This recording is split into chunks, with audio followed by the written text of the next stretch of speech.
What's up? This is Landon Cassill again, and I'm here with another tutorial from one of the races that I ran this weekend. This is a little bit different from the normal NASCAR oval stuff that I drive. I raced in the Nürburgring 24 on iRacing last weekend with Parker Kligerman, Garrett Smithley, Byron Daly, and Joshua Mendoza as our team principal. And to give you an idea how crazy this was for me, I had a rookie license about 24 hours before the race began. So I had to upgrade from a rookie road course license to a D 4.0 safety rating in less than a day. So I managed to do it through some of the rookie races. I started at the back. I just kind of harvested safety rating. And then I did some time trials. I was able to get in the rough Porsche at Nürburgring a couple times for some time trials and a couple races. That was able to get my safety rating up. Literally ran like 5 or 6 races in a few hours and was qualified to run Nürburgring. Problem was, at that point, I didn't know the racetrack at all. I had no experience going into Nürburgring. I had not driven the Mercedes GT3 AMG, so I was totally out to lunch. I ran some test laps by myself with the driving line so that I could learn the racetrack, but obviously you can't race with the driving line. I'm going to run you through some of my braking points, some of my turn-in points, just the things that I learned, and give you kind of a perspective on where I could still continue to improve if I put in more hours. Going down the front stretch, I really struggled to find a braking point, so I started looking for these yard markers right here. If you see my cursor, the 150, I think these are probably meters, the 150, the 100, and the 50. With the Mercedes, it seemed like for the really fast sections, you could brake anywhere between the 100 and the 50. There's also this kind of white line coming off. That's the pit road exit line. That's a good line to watch for. And I struggled the entire race with my lift point. I could never figure out if I was braking too early or too late. You can see there I broke somewhere near the 100 meter mark. If we look on our VRS data right here, you can see where I lifted out of the gas. That's right at the 100, so probably 110. But I overdrove the corner here. You can see I slide up in the middle. I missed the apex, and then I have a hard time getting back. And I really struggled with that for both of my stints. And afterwards, I look back, and you could see from an overtop view that I was not just overdriving the corner, but I was missing the arc by quite a bit. And you can see that's something that I struggled with in the entire Grand Prix section of the track. As we get into turns 3 and 4 here, I miss the apex, or I have too early of an apex once again. That's costing me time. I found that every time I had a later apex in the Grand Prix section of the racetrack, I definitely improved my time center off. This part of the track, turn 5, I struggled with over and over again on getting out of turn 5 with good speed. As you can see in my VRS data right here, where my cursor is at the bottom, you can see this little green blip of the gas pedal, and then I have to dump the gas before I can go back to wide open. That's because I am too early in the apex, and I'm also too early on the throttle. So what I really needed, and I'll go back out here, I needed a wider entry into this corner. You can see I'm already pointed down towards the curbing in this corner right here. I needed to be a little bit wider out here. And as I roll through the corner, I should have been apexing right about here, and I should have waited just a little bit longer on the gas. You can see because I missed that early, or because I early apexed a little too much, I got some too much exit curb. This is one little rhythm section here that I was able to get a decent apex. I felt like I started hitting those right towards the end. Same thing here, looking a little bit closer to the 75. Missed the apex on that corner again, and this one a little bit too early. So the whole Grand Prix section, I felt like I said, too shallow on entry. Lift points were probably pretty close. Just needed to widen out my entry. And I think a lot of that problem is because this track is so wide that just invites you to turn into the corner. So this is the chicane, but I was lifting a little bit before the 50. You can see about maybe 75 meters, maybe 80 meters. Heavy braking down to third gear, and even a late apex into this bus stop is not a bad strategy. It gets you out a little bit quicker.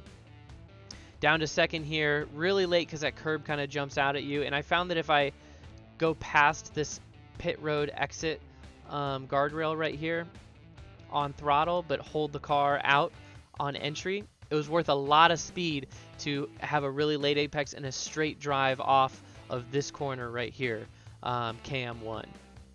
In the VRS data, you can see it's labeled KM1. I don't know the official names of the corners, and I'm not going to try to pronounce them.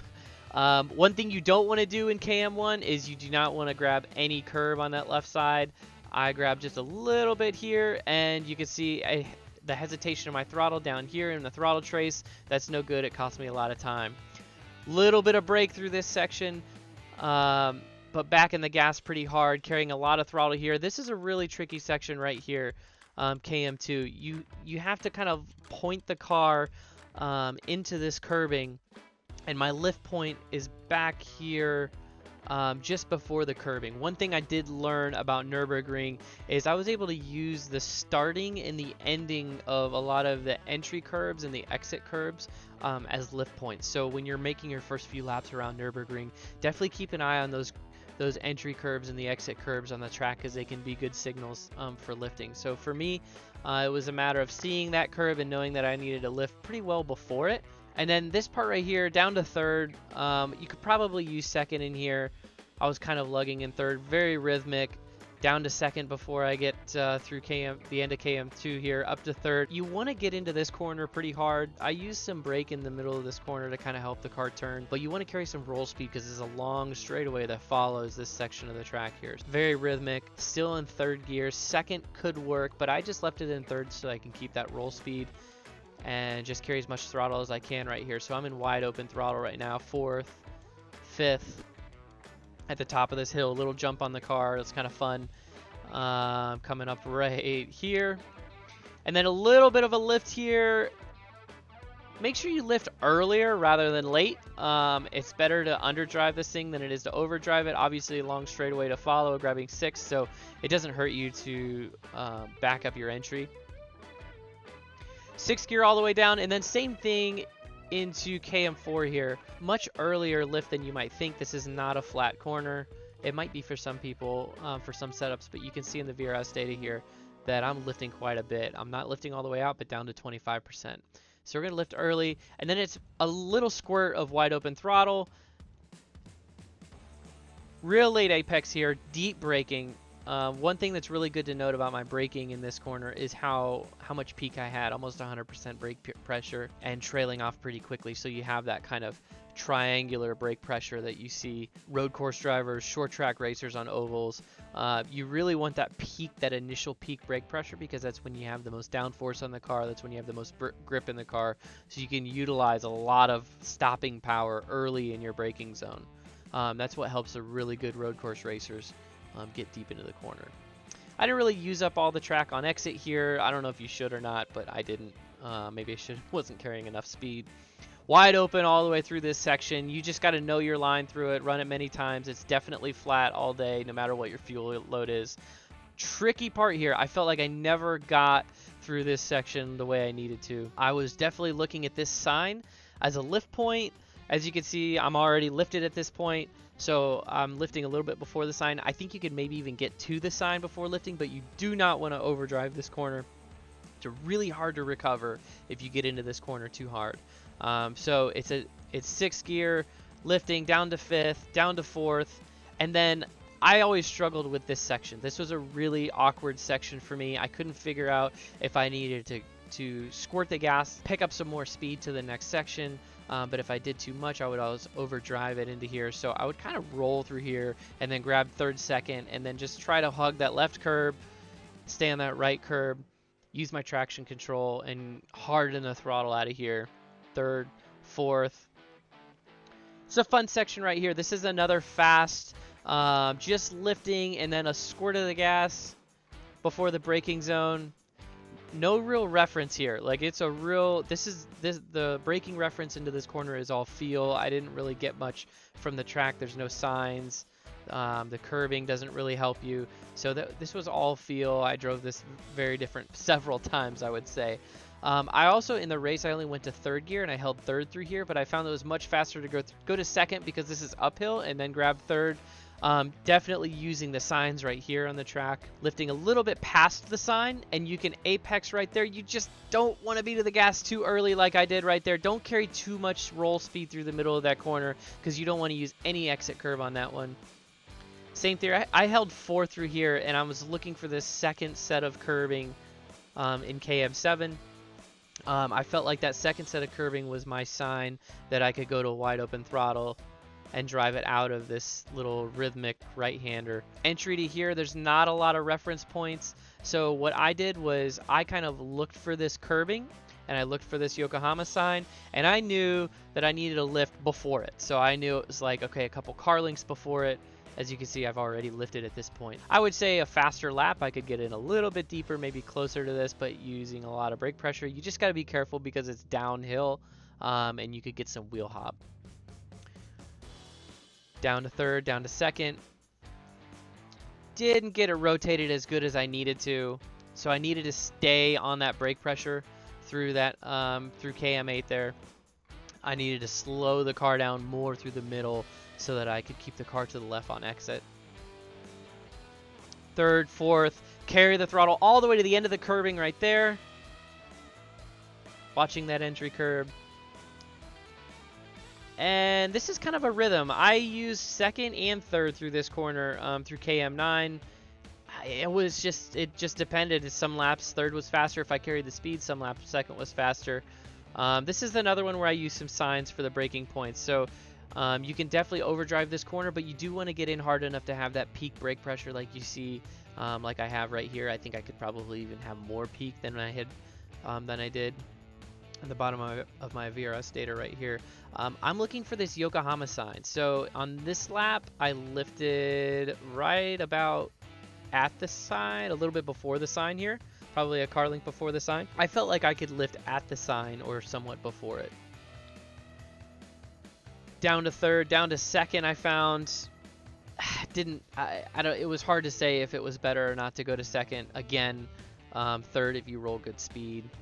Just want to be careful on those exit curves. You don't want to be washing out too much. It's definitely a big penalty if you miss the exit.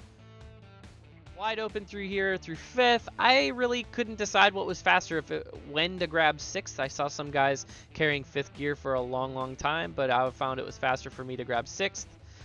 This is a really fun corner. You just don't want to overdrive this corner. So you can see in the data, I'm using a ton of throttle through this section. I mean, just a blip of the gas, a little bit of brake to kind of set the nose, and then it's really back to the gas. You don't want to overdrive this corner. You don't want to get all the way out onto this exit curving. So I was nice and conservative here. You want to definitely keep it on the road here. A lot of laps I would downshift right here to get up this hill.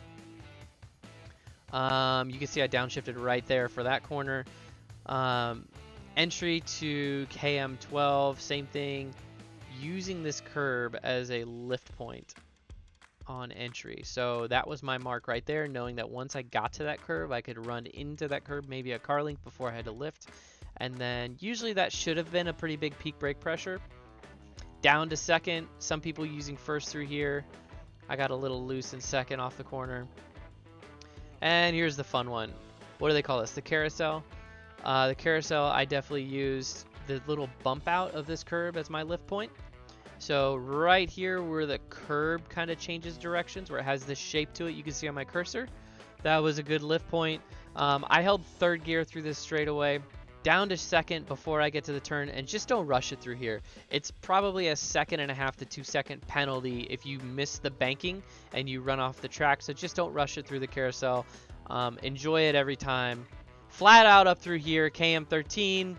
I never did that in the race. I was lifting through there in the race. I shouldn't have. I should have been able to hold it flat out. It was worth a ton of speed to be able to hold it wide open. Pretty good heavy braking into KM13 here, and this is coming before the entry curb. I'm still kind of on this entry curb right here in the middle of it. Heavy braking down to fourth, down to third, and then want to carry that speed again. On the entry curb, my turn-in point was right when that one ends. So I looked at this as like a fast right-hander into a braking and downshift left-hander. That's how I treated these S's. So carried a lot of speed, back to the throttle. Now here's my downshift. And then fast exit here because I can lift right about here. Turn in at the same point that I lift.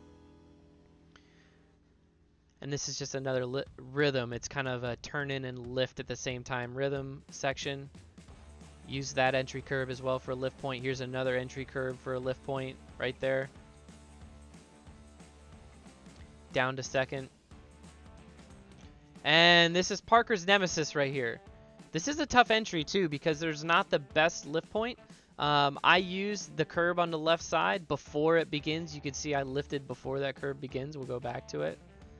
So I'm looking for the curb is right here. I know when I get to this dip that I need to be down. I need to be on the brakes.